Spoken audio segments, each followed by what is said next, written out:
డోలీ కష్టాలకు ఇక చెక్ పడనుందా? గిరిజనుల ప్రసవ వేదనకు పరిష్కారం లభిస్తుందా? ఏపీలో కొత్తగా ఏర్పడిన ప్రభుత్వం ఆ దిశగా చర్యలు ప్రారంభించిందా అంటే అవుననే అంటున్నారు మహిళా గిరిజన సంక్షేమ శాఖ మంత్రి గుమ్మడి సంధ్యారాణి. ఇంతకీ ప్రభుత్వం ఏ తరహా పరిష్కారం ఆలోచిస్తోంది? ఏజెన్సీ ఎన్ని ప్రభుత్వాలు మారినా ఇక్కడి గిరిజనం తలరాతలు మారడం లేదు. అభివృద్ధికి ఆమడ దూరంలో వీరి జీవితాలు కొనసాగుతున్నాయి. విద్య, వైద్యం వీరికి అందని దాక్షై. రహదారులుండవు, ఇళ్ల నిర్మాణాలు చేపట్టారు. ఏదైనా ఆరోగ్య సమస్య వచ్చిందంటే కిలోమీటర్ల మేర నడిచి వెళ్లాల్సిందే. ప్రసవ వేదన పడుతున్న వారికి డోలి కట్టాల్సిందే. ఉత్తరాంధ్ర జిల్లాల్లో ఇలాంటి దృశ్యాలు మనం తరచూ చూస్తుంటాం. ఇక ముందు ఇలాంటి వాటికి పరిష్కారం చూపే విధంగా కొత్త ప్రభుత్వం నిర్ణయాలు తీసుకోబోతోంది. ఫీడర్ అంబులెన్సులు ప్రవేశపెట్టబోతున్నామని ప్రకటించారు గిరిజన సంక్షేమ శాఖ మంత్రి గుమ్మడి సంధ్యారాణి. మళ్ళీ ఫీడర్ అంబులెన్స్ దయచేసి మళ్ళీ ప్రవేశపెట్టమని రిక్వెస్ట్ చేశాం. ఖచ్చితంగా ఒప్పుకున్నారు సీఎం గారు.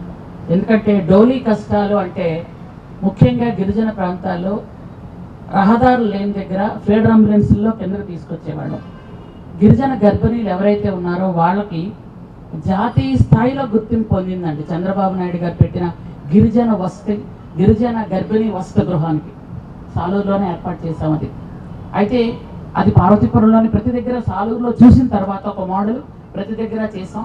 పౌష్టికాహారం ఇచ్చి ఆ గర్భిణిని హాస్పిటల్ తీసుకెళ్లి సుఖంగా డెలివరీ అయిన తర్వాత తీసుకెళ్లి తల్లి బిడ్డ ఎక్స్ప్రెస్లో వాళ్ళ గమ్యానికి చేర్చేవాళ్ళమండి. ఈరోజు గత 5 సంవత్సరాలుగా అది లేకుండా పోయింది. ప్రసవ సమయంలో స్త్రీ పడే బాధ అంతా ఇంత కాదు. ఆ సమయంలో డోలీలో తీసుకువెళ్లడం అంటే బాధను రెట్టింపు చేయడమే.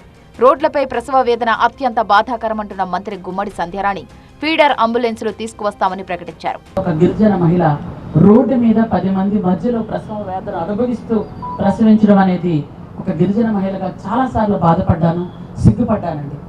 ఆ కష్టాలు లేకుండా ఖచ్చితంగా ఎవరైతే హిల్ టాప్ లో ఉంటారో వాళ్ళని క్రిందకు తీసుకొచ్చి ముందుగానే పౌష్టికాహారం ఏర్పాటు చేసి వసతిగృహంలో ఉంచి హాస్పిటల్లో ట్రీట్మెంట్ ఇచ్చే విధంగా ఏర్పాటు చేస్తామండి. ఖచ్చితంగా గిరిజనులకు కావాల్సింది విద్య, వైద్యం, త్రాగునీరు, సాగునీరు, రోడ్లండి. ఈ 5 ఉంటే ఖచ్చితంగా 80 నుంచి 90% కష్టాలు తీరుతాయన్నది నా తాలూకా ముఖ్యమైన ఉద్దేశం అండి. కాబట్టి ఖచ్చితంగా ఆ విధంగా చేయగలుగుతామని నేను మాట ఇవ్వగలుగుతానండి. ఏంటి ఫీడర్ అంబులెన్సులు? గిరిజనుల కష్టాలు ఏ విధంగా తీర్చబోతున్నాయి? కొండ కోణంలో ఉండే గిరిజనులకు రోడ్డు మార్గాలు లేవు. ఆపద సమయంలో వారి దగ్గరకు ఏదైనా వాహనం వెళ్లాలన్నా కష్టమే. ఈ ఫీడర్ అంబులెన్సులైతే ఎలాంటి చోటుకైనా వెళ్లగలవు. 3 వీలర్కు అంబులెన్స్ అటాచ్ చేసి ఉంటుంది. ఆపదలో ఉన్నవారికి వైద్యం అందించేందుకు అవసరమైన సామాగ్రి తీసుకువెళ్లడంతో పాటు అవసరం అనుకుంటే ఇదే వాహనంలో పేషెంట్ను కూడా హాస్పిటల్కు తీసుకువెళ్లొచ్చు. గిరిజనుల కోసం గతంలో చంద్రబాబు తీసుకొచ్చిన ఫీడ్ అంబులెన్సులు జాతీయ స్థాయిలో గుర్తింపు పొందాయంటున్న మంత్రి సంధ్యారాణి వీటిని మళ్లీ అందుబాటులోకి తీసుకొస్తామని ప్రకటించారు.